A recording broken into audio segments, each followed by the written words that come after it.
Hello everyone, I'm Kevin, otherwise known as Forum BX257, here to bring you another 1980s GI Joe toy review, and today I'll be taking a look at the GI Joe Light Infantryman, the 1988 Hit and Run.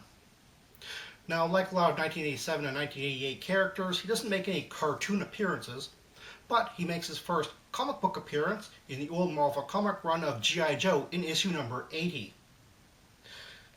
Now, one thing I really have to point out is his file card. There's kind of a tragic backstory to his character, and Hit and Run, his code name, actually refers to the act of crashing into something with a car and then leaving the scene. It's sort of a criminal act. And I'm kind of surprised that they left that in, because it seems kind of in poor taste to give him the code name. Now, I'm sure Larry Hama wasn't actually writing the file cards at this point. I think he kind of stopped around 1987. Famous comic book writer Larry Hama probably would have been the editor for these file cards after that point.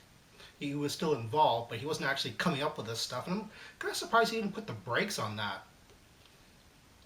You'll notice that the file card actually does have some instructions to put something together, and he does come with a slight gimmick. I think it's a very appropriate gimmick, and he's actually a very popular figure on the aftermarket.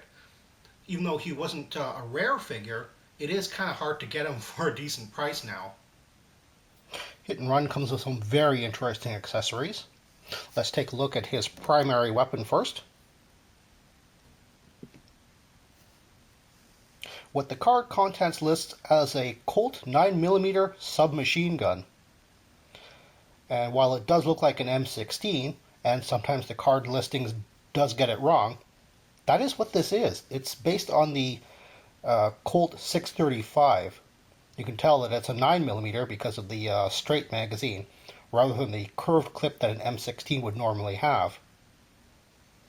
It's best to watch out. Like if you're really a perfectionist and you really want the original Colt for Hit and Run, Hasbro actually did make a few very similar guns during the vintage run, such as the 1992 Shockwave. It has a very similar gun, only it had a notch in the handle. And during the 1993 Battle Corps series, I think a few figures actually came with very similar guns. Only if you'll notice the right between the frame and the barrel, there's this sort of this sort of ridged detail right in between. And later versions of this mold actually smoothed all that out. So the ones with that sort of bolt nut or whatever it is, that would be original to Hit and Run.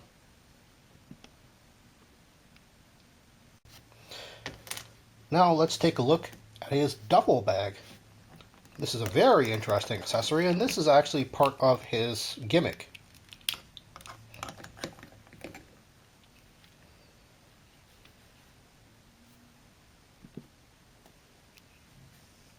Take a good close-up look at that.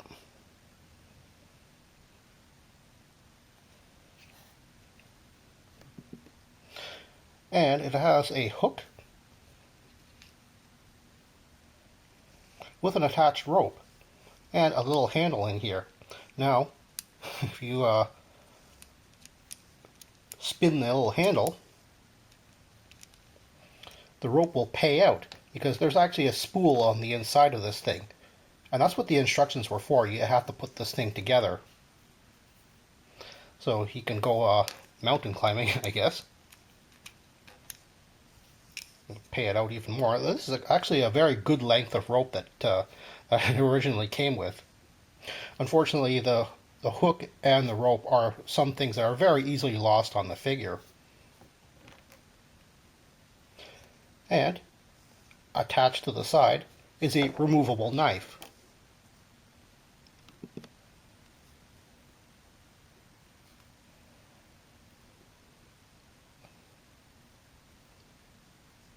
Again, this is a design that Hasbro reused a number of times, but this was the original color, and they never reproduced the color, at least.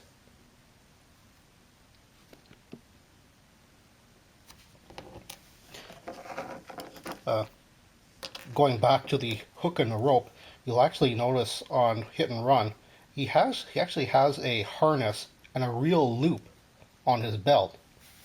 So during the assembly of this thing, you can actually have it looped through his belt. That would be a sort of a permanent thing though, because you'd have to unknot either one side or the other just for that. As you can see on the card art, they do suggest looping the rope through his belt loop there. But interestingly enough, on the assembly instructions for the duffel bag, they don't mention that at all. They don't mention how to actually use the grappling hook. So if you were just to take it out of the package, this is pretty much how it would look. You have almost 1.5 feet worth of string here. You get this little spindle with the handle. And the spindle shaft actually has a little hole, so you knot one end of the rope to it and knot the other end to the hook.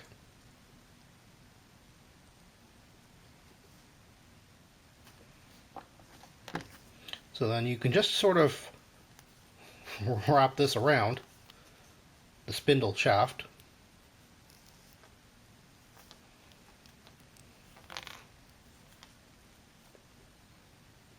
Like that.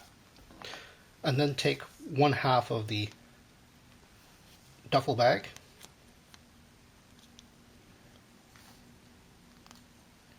place the stuff in there, make sure the 2 tips are free, make sure the rope goes out through this one end notch, and just line it up with the other half,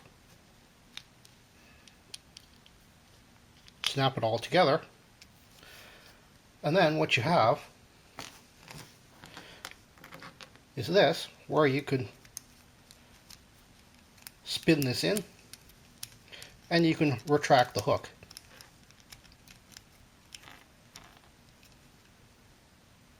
And this is what it looks like looped in according to the artwork.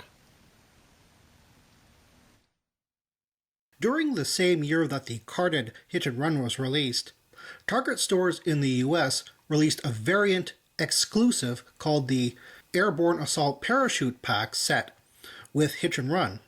Now, this very rare exclusive set came with a regular Hit and Run figure with all his regular accessories, plus a 1985 parachute pack, which was previously the 1985 mail-away parachute pack.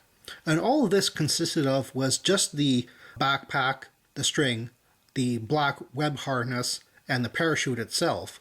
Now, originally the 85 mail-away parachute pack would have also have come with a helmet and an oxygen mask, but the exclusive set didn't come with this. Now, on the aftermarket, I've seen some sellers selling this set for an enormous markup, and to be quite honest, it's not worth that, because really what you're getting is just a regular Hit and Run figure.